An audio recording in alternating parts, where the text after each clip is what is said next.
Hello dear students, welcome to English Textbook YouTube channel.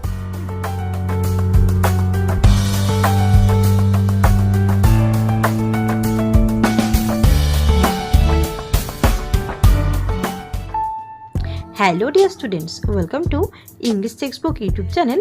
We make English easy. আমি অশোকা চলে এসেছি আরও একবার তোমাদের জন্য একটি নতুন টপিক নিয়ে। তো চলো দেখে নাও আজকের topic.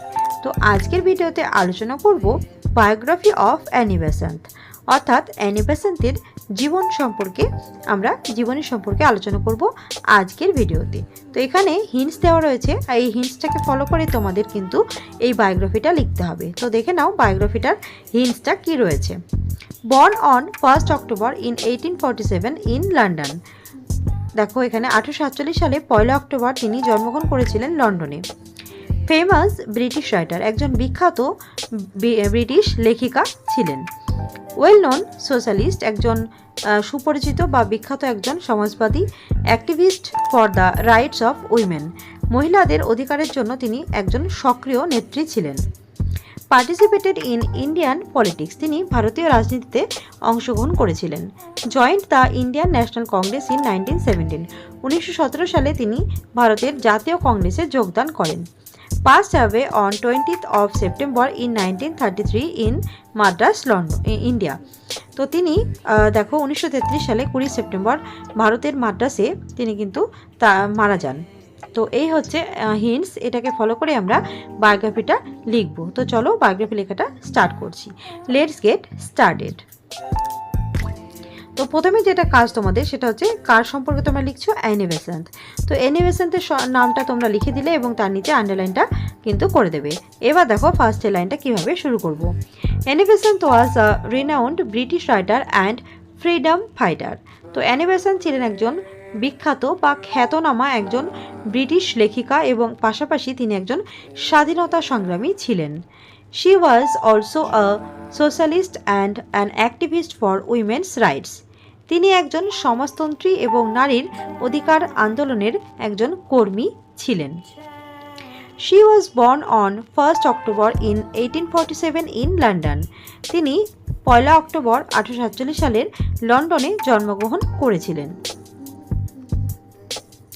She went to harrow school.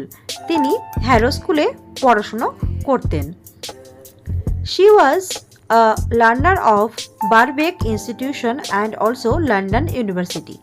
এছাড়াও তিনি পড়াশোনা করেছেন বা তিনি শিক্ষার্থী ছিলেন বারবেক ইনস্টিটিউশন এবং লন্ডন বিশ্ববিদ্যালয়ে তিনি কিন্তু পড়াশোনা করেছেন বা সেখানকার তিনি শিক্ষার্থী ছিলেন। She worked tirelessly for the empowerment of women. তিনি নারীদের ক্ষমতায়নের জন্য অবিরাম কাজ করেছেন। বলা যায় যে তিনি একজন অন্যতম সমাজ সংস্কারক ছিলেন বা সক্রিয়ভাবে সমাজ সংস্কারের সঙ্গে তিনি যুক্ত ছিলেন এবং নারীদের ক্ষমতায়নের জন্য তিনি অবিরাম পরিশ্রম করেছেন। In 1917 she joined the Indian national Congress. 1917 সালে তিনি ভারতের জাতীয় কংগ্রেসে কিন্তু যোগদান করেছিলেন। She established theosophical society in 1875। তিনি 1875 সালে তিনি থিওসফিক্যাল সোসাইটি প্রতিষ্ঠা করেছিলেন। এই বিভিন্ন রাজনীতির বিভিন্ন আলোচনার জন্য তিনি এটা প্রতিষ্ঠা করেছিলেন। She was home rule league activist. তিনি যে হোম রুল লিগ একটা দল ছিল সেখানকার একজন কর্মী ছিলেন। She supported the country struggle for independence. তো এটা যেহেতু তোমাদের লাইনগুলো 100 ওয়ার্ড বা এরকম লিখতে হবে, তো সেই জন্য আমি এটা ব্যাকেটে রেখেছি তোমাদের এটা জানার সুবিধার্থে। তো এটা তোমরা চাইলে নাও লিখতে পারো, সেই জন্য আমি এটা ব্যাকেটে রেখেছি। She supported the country struggle for independence. তিনি যে দেশবাসীর যে আন্দোলন ভারতের স্বাধীনতার জন্য সেই ব্যাপারটাকে তিনি অত্যন্ত কিন্তু সাপোর্ট করতেন। She passed away on 20th September in 1933 in Madras, India at the age of 85.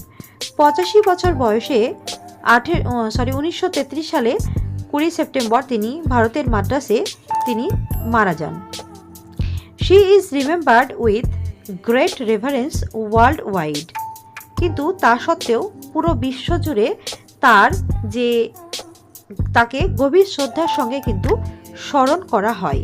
তিনি আর আমাদের মধ্যে নেই, কিন্তু তা সত্ত্বেও তাকে কিন্তু এখনও পুরো বিশ্ব জুড়ে তার যে কর্মের জন্য, তার যে কৃতকর্মের জন্য, তার সমাজসেবার জন্য, নারীদের ক্ষমতায়নের জন্য তার অবিরাম যে প্রচেষ্টা এবং দেশের স্বাধীনতা আন্দোলনের জন্য তার যে প্রচেষ্টা, তো সেই জন্য তাকে কিন্তু এখনও স্মরণ করা হয় অত্যন্ত শ্রদ্ধার সাথে পুরো বিশ্ব জুড়েই।